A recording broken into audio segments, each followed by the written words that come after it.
তিপ্রামাতার প্রধান প্রদ্যুৎ 3 দিনের মধ্যেই প্রার্থী ঘোষণা করতে চলছে।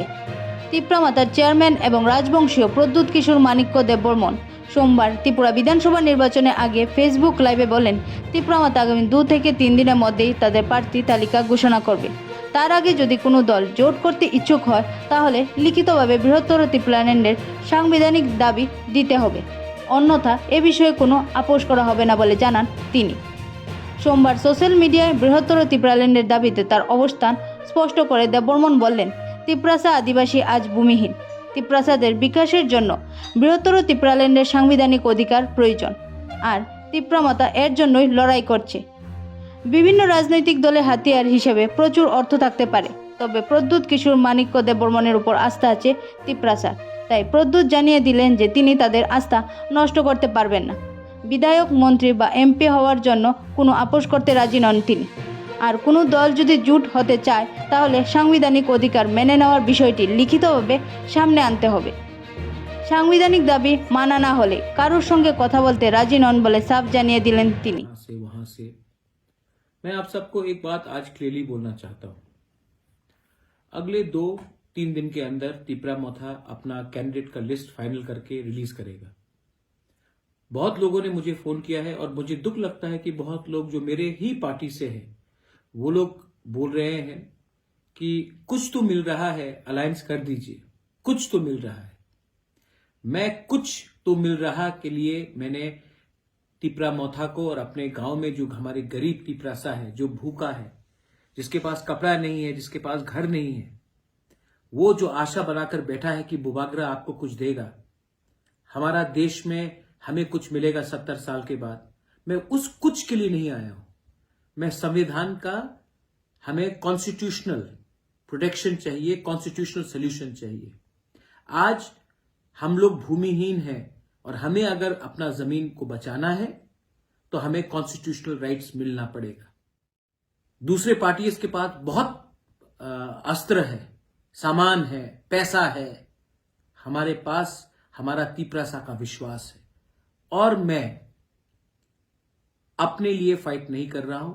बहुत लीडर लोग जिस मैंने देखा है आज 2-3 दिन में कि उनको सिर्फ अपने बारे चिंता है, उनको एमएलए बनने का चिंता है, कॉम्प्रोमाइज करने के लिए रेडी है, लेकिन बुबागरा कॉम्प्रोमाइज करने के लिए रेडी नहीं है।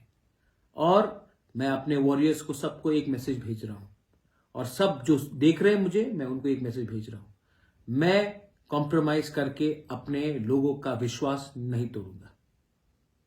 अगले 2-3 दिन में तिप्रामाता अपना कैंडिडेट का लिस्ट निकाल के लाएगा और हम लोग इलेक्शन में फाइट करेंगे। अगर किसी को आखिरी मोमेंट में बात करना है तो अपने मुझे राइटिंग में गवर्नमेंट ऑफ इंडिया या पार्टीज दीजिए constitutional solution for our problem, our existence and survival. अगर आपने राइटिंग में नहीं दिया तो हम किसी से बात नहीं कर रहे और करना भी नहीं है। हम अपने बलबूते में फाइट करेंगे और अपने लोगों को धोखा नहीं देंगे।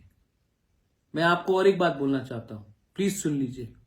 भगवान ने मुझे सब कुछ दिया, भगवान ने मुझे घर दिया, पैसा भी दिया, लेकिन मैं ये पैसा और ये घर लेकर जब मैं जाऊंगा ऊपर तो मैं पैसा लेकर नहीं जाऊंगा, अपना संपत्ति लेकर ऊपर नहीं जाऊंगा। मैं एक अच्छा नाम लेकर ऊपर जा सकता हूं और अगर मेरा अपना अच्छा नाम रखना है तो मैं कॉम्प्रोमाइज करके अपने देश को नहीं बेच सकता, अपने लोगों को नहीं बेच सकता।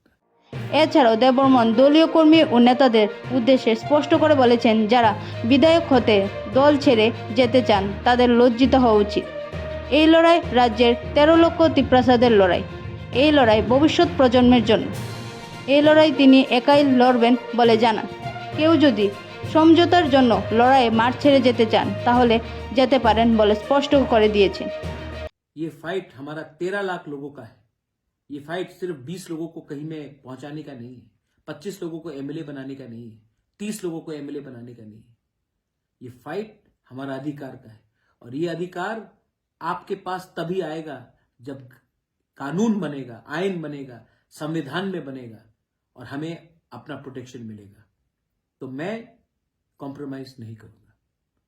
तिप्रामाता वॉरियर्स, मैं अगले 3 दिन के अंदर, 2 या 3 दिन के अंदर मैं कैंडिडेट्स का लिस्ट निकालने वाला हूं। आप लोग रेडी हो जाइए, मत पूछिए कि कौन आपका एमएलए बनेगा, ये पूछिए कि तिप्रालैंड मिलेगा कि नहीं मिलेगा, ग्रेटर तिप्रालैंड मिलेगा कि नहीं। এখন দেখার বাকি এই 2 থেকে 3 দিনের মধ্যে নতুন কোনো জোট হবে কিনা। Bureau report, spotlight.